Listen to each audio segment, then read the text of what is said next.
Bonjour les enfants, notre leçon, notre cours du jour se rapporte sur les repères temporels. Qu'est-ce qu'on veut dire par les repères temporels? Ici, donc les repères temporels, ce sont les mots ou bien les expressions qui vont nous permettre de se situer dans le temps. Et on sait bien le temps, il peut être ou bien au présent, ou bien au passé, ou bien au futur. Et il y a des expressions qui nous montrent ça. Exemple.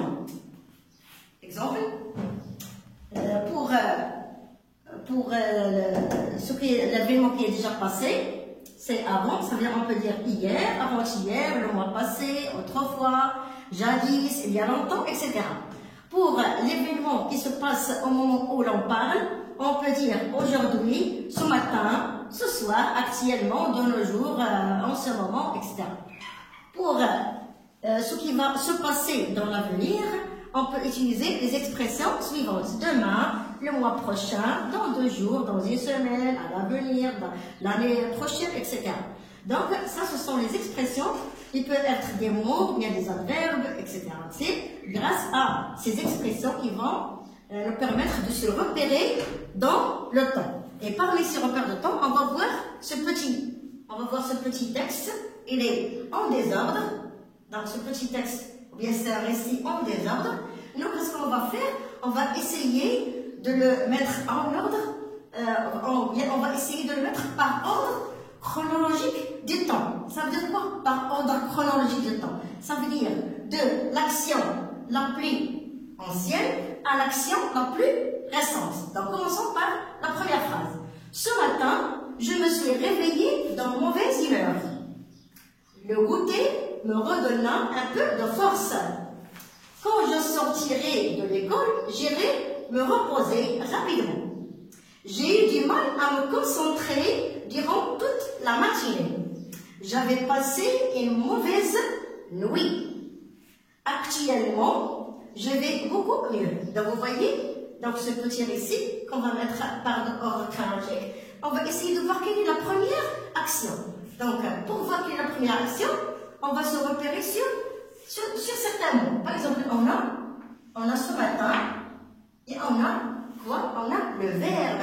Parce que c'est le verbe qui nous montre l'action, quand est-ce qu'il est passé. Donc on a le verbe, c'est je me suis réveillé. Ça veut dire c'est le verbe se réveiller. Donc ce verbe, il est à quel temps? Donc il est au passé, bien sûr, parce que ce matin, c'est déjà passé.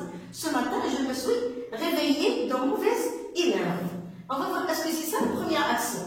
Donc bien sûr, on ne va pas commencer par je me suis réveillée. On va voir qu'il y a une autre phrase qui nous montre qu'il est la première. C'est la phrase qui est celle-là. J'avais passé une mauvaise nuit. Donc j'avais passé une mauvaise nuit. Ça aussi, c'est dans le passé. Et ici, on a la nuit. Donc j'avais passé une mauvaise nuit. C'est la première action. C'est la plus ancienne. Pour la deuxième, ça sera ce matin, je me suis réveillée dans mauvaise humeur. Donc c'est aussi dans le passé. Donc ça sera l'événement numéro 2. Pour la troisième, après avoir se réveillé dans mauvaise humeur, on va voir quelle est la troisième. Donc lorsque je lis, je vois que la troisième sera quoi? La troisième sera j'ai eu du mal à me concentrer durant la matinée. Non, c'est pas ça. Oui, c'est celle-là. J'ai eu du mal à me concentrer durant la matinée. C'est la troisième. Alors, lorsque j'ai eu du mal à me concentrer durant la matinée, comment il se passait? Donc, je vais penser à quoi? Je vais penser à manger un peu. Ça veut dire le goûter me redonna un peu de force. Ça sera l'événement numéro 4.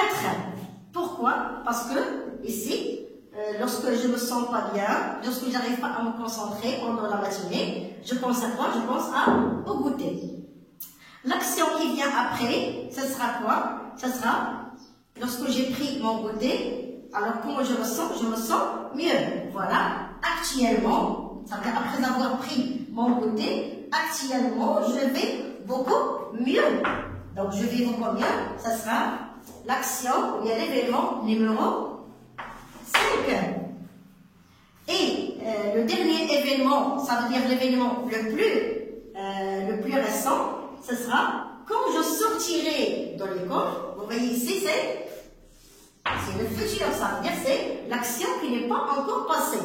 Après avoir fait tout ça, le dernier événement sera quand je sortirai de l'école, j'irai. Donc vous voyez ici, c'est le futur. J'irai me reposer rapidement.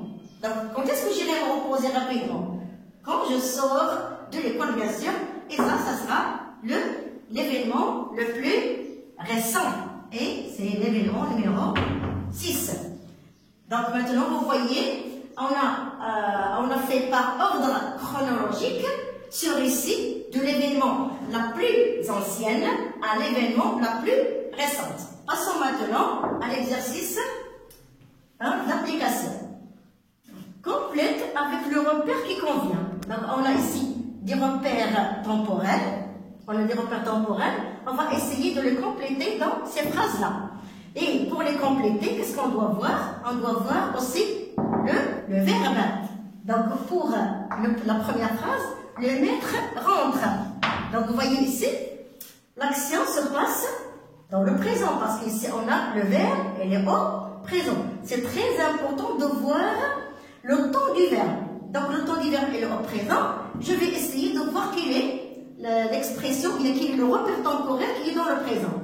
Donc on a ici dans 2 heures, donc on ne va pas être à l'école et le maître va rentrer dans 2 heures. Non, ça c'est le futur. Donc il y a un mois, ça c'est le passé, on ne peut pas l'utiliser avec le verbe au présent. À l'instant même, et on a le siècle dernier. Le siècle dernier, bien sûr, ça ne peut pas être. Donc ici on a à l'instant même. Donc je dis, le maître rentre à l'instant même. Ça veut dire maintenant il va entrer le maître. Et on écrit à l'instant même.